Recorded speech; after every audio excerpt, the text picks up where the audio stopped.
Thank y'all for coming. How about the Korean War? We got any Korean vets? Yeah, right here.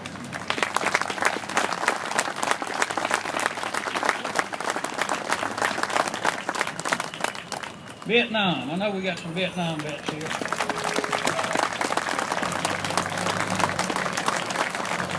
Thank you.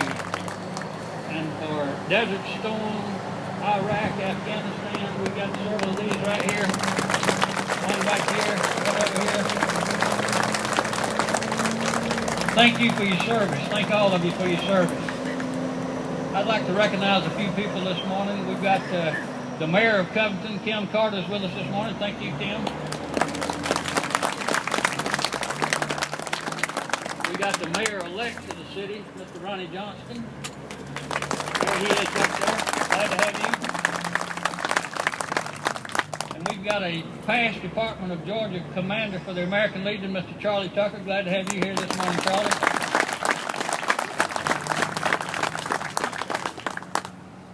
Now I'd like to introduce our keynote speaker for the morning. It is his name is Rob Robertson. He's better known to us as Sarge. He's retired from the United States Marine Corps for 26 years. He's a retired master gunnery sergeant. He served in Vietnam, Beirut, Panama, Desert Storm, and Somalia. He has 5 Purple Hearts and 2 Bronze Stars. Let's hear a big hand for Sarge.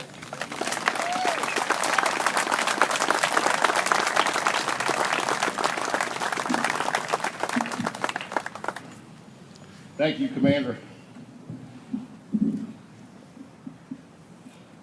Before I say anything else, I want to say thank you for your service. This country is what it is because of what you do, what you've done, and what you continue to do. And of course, I'm primarily addressing veterans, but let's not forget the veterans' families who also serve, their children who also serve, and members of the community that support our veterans and our veterans' causes. So thank you all for everything you do. I sat up last night for, I don't know, 28 or 30 hours. And I wrote a speech, and then when I got on my motorcycle this morning, I realized I couldn't fit it all on the bike, so I cut it down a little bit. I was going to come up here and throw a bunch of numbers at you, and I thought better of that. But there are a few numbers I would like to share with you. The Revolutionary War, there was approximately 3 million Americans in this country. 217,000 of them served. 6,000 died, another 6,000 wounded.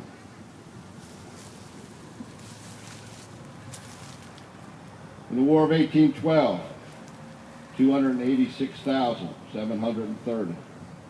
During the Mexican War, 78,718. The Civil War, on the Union side, 2,213,363, and somewhere between 800,000 and 1.5 million on the Confederate side. During the Spanish-American War, 306,760.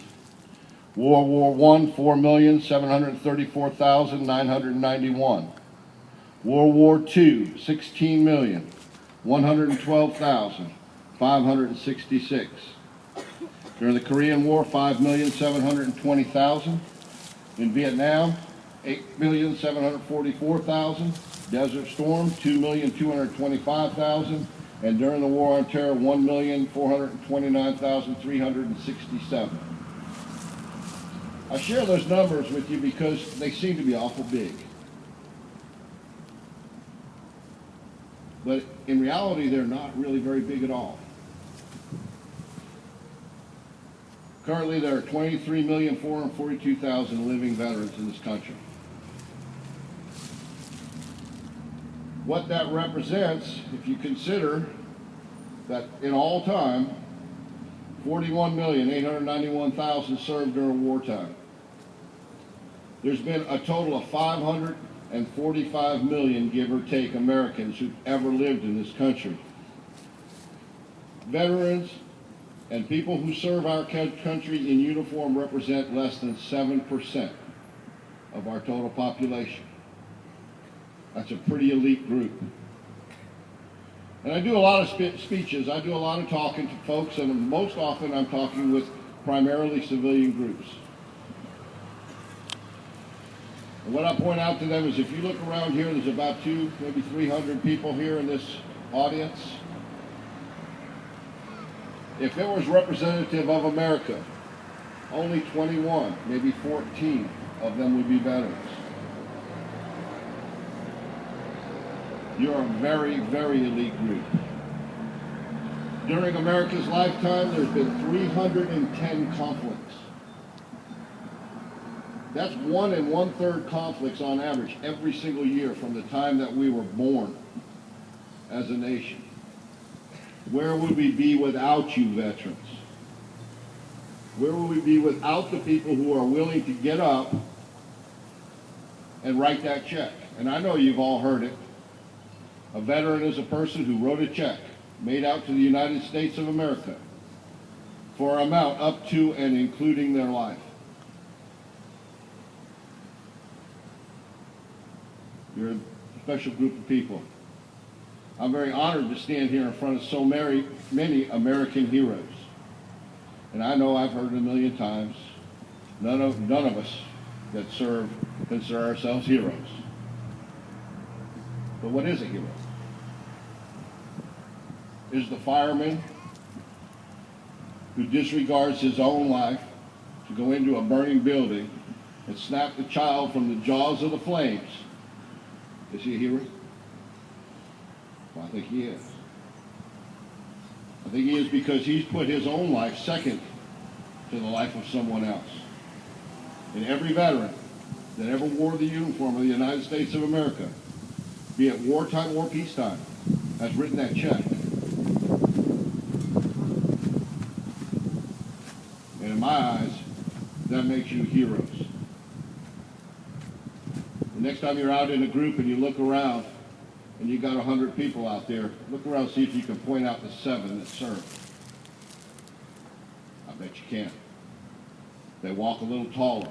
They walk a little straighter. You can see the pride in their eyes.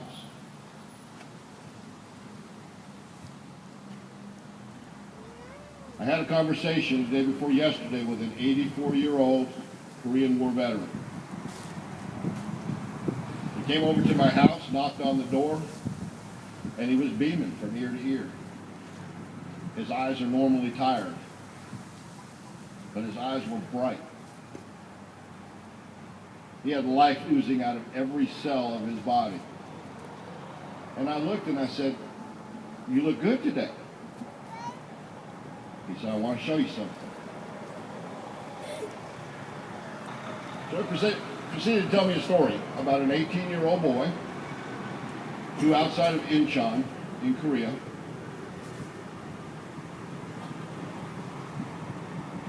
was wounded when the communications truck he was in blew up. He came home.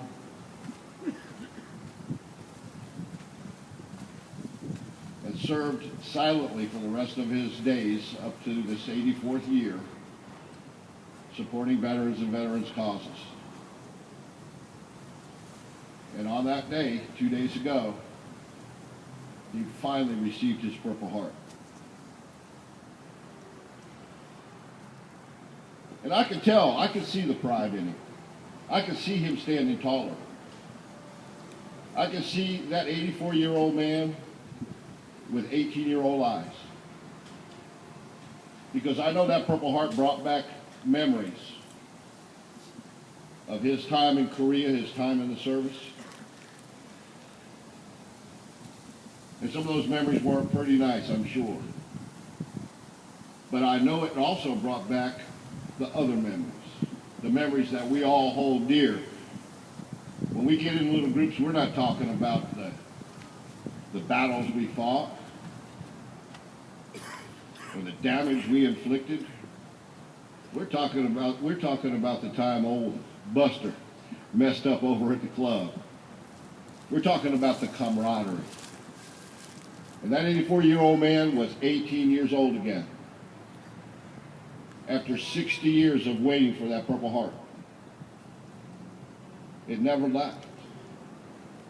Those of us who served have something special. We have that camaraderie. We have that understanding. And I know exactly what that man was feeling. And the reason I know is because that man was my father. And we fought for 60 years to get him what he deserved.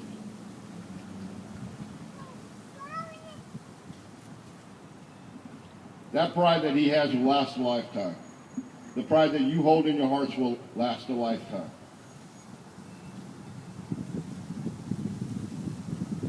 Was it Will Rogers said, "I never met a man I didn't like"? No, I have.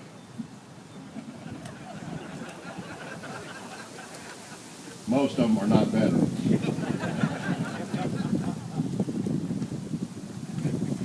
I love this country.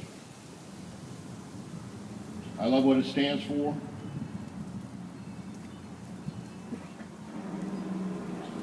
I cherish the Constitution that you all took an oath to preserve and protect from all enemies, foreign and domestic.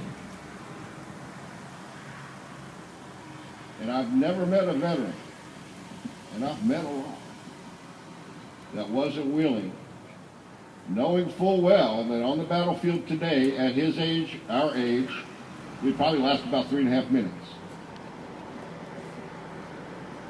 But when we left that battlefield, we wouldn't be leaving alone, because we're taking some of them with us. And I've never met a veteran who wasn't willing to go right back out there and do it again.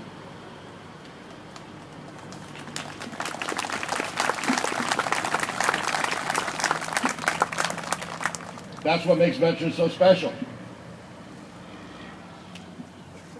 You may have noticed that most veterans come from military families. They could trace that lineage all the way back to the Revolutionary War in some cases. I don't know if it's in the genes, but it's certainly in the heart.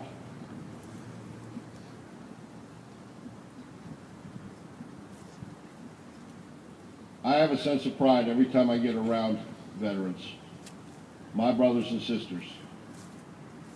I even had a fellow come to me one time, a veteran, he said, "Well, I didn't really serve like you did." And I said, "What in the world are you talking about?"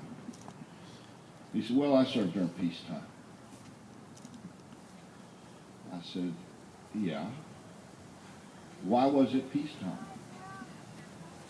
Because they didn't have the nads to attack while you were in uniform, that's why. A veteran is a veteran. We all serve equally. Doesn't matter what branch of the service. I was in the Marine Corps. I have a couple friends who are in the Navy. And I know somebody, I think, that was in the Air Force. And the Army, what can I say? But we're allowed to do that. When we get in our little groups, we're allowed to do that. We're allowed to bust each other up a little bit because it's family. It's sibling rivalry. But God help that son of a gun that's not in the family come in and start chiming in, because we'll all turn on. That camaraderie that we share is something, a bond that will last truly a lifetime.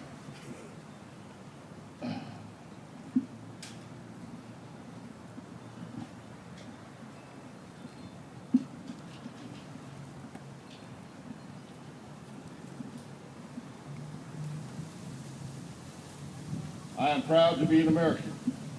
I love my country, and I have sworn oath to protect the Constitution from all enemies.